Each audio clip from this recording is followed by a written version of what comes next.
नमस्कार, मी प्रसादन मोये एक पात्री अभिनय सादर करत आहे राजमुद्रा ऍक्ट. धन्यवाद.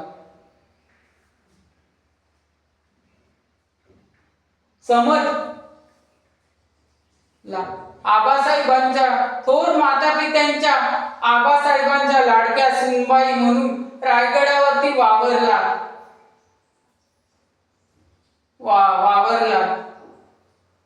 तुम्हाला नाही कळणार माझी लहानपणीची दर्दभरी कहाणी, नाही कळणार. आबासाहेबांच्या डोळ्यातला तो धाक आणि ती झरक तुम्हाला नाही कळायची हो. माझ्या पोटात शिवमुद्रा आणि छत्र यांचा कलह सुरू आहे. काय सांगणार. आग्र्याहून सुटकेचं आठवलं का कपाळ तुटू लागतं, मस्तक फिरू लागतं, रक्त जळू लागतं, आतड्या तुटू लागतात. रात्रीची वेळ होती. रानावनात 8 वर्षाचा असताना रात्रीच्या वेळ होती. रानावनात हिंडताना महाराजा सोबत हिंडताना अंगात जोर भरला, पायात दरदरून घाम फुटला, तरी हू की सू नाही तोंडाने.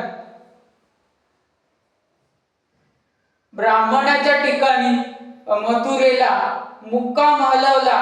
रात्रीची खलबत सुरू झाली. सयाजी पंतांनी सांगितले, तुम्ही पुढे घोडदळ सयाजी पंतांनी सांगितले की पुढे तुम्ही घोडदळ सुरू करा. युवराजांना पुढे मागे सोडून तुम्ही पुढे घोडदळ सुरू करा. ते शब्द ऐकून युवराज कसे बसे उठले आणि महाराजांना एकच हंबरडा फोडला आणि गडबडून मिठी मारली आणि म्हणाले, तुम्ही मला एकट्याला सोडून पुढे निघून आला नाही ना महाराज.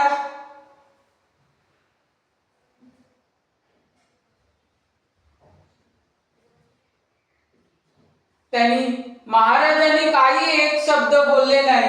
महाराजांनी पोलादी मनगटाने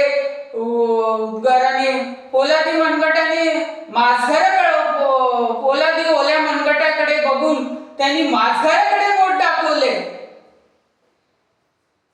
माझघराकडे पर्यंत, ओशिवरापर्यंत, माझघराकडे पर्यंत जाईपर्यंत त्यांचे पाय कोलमडले.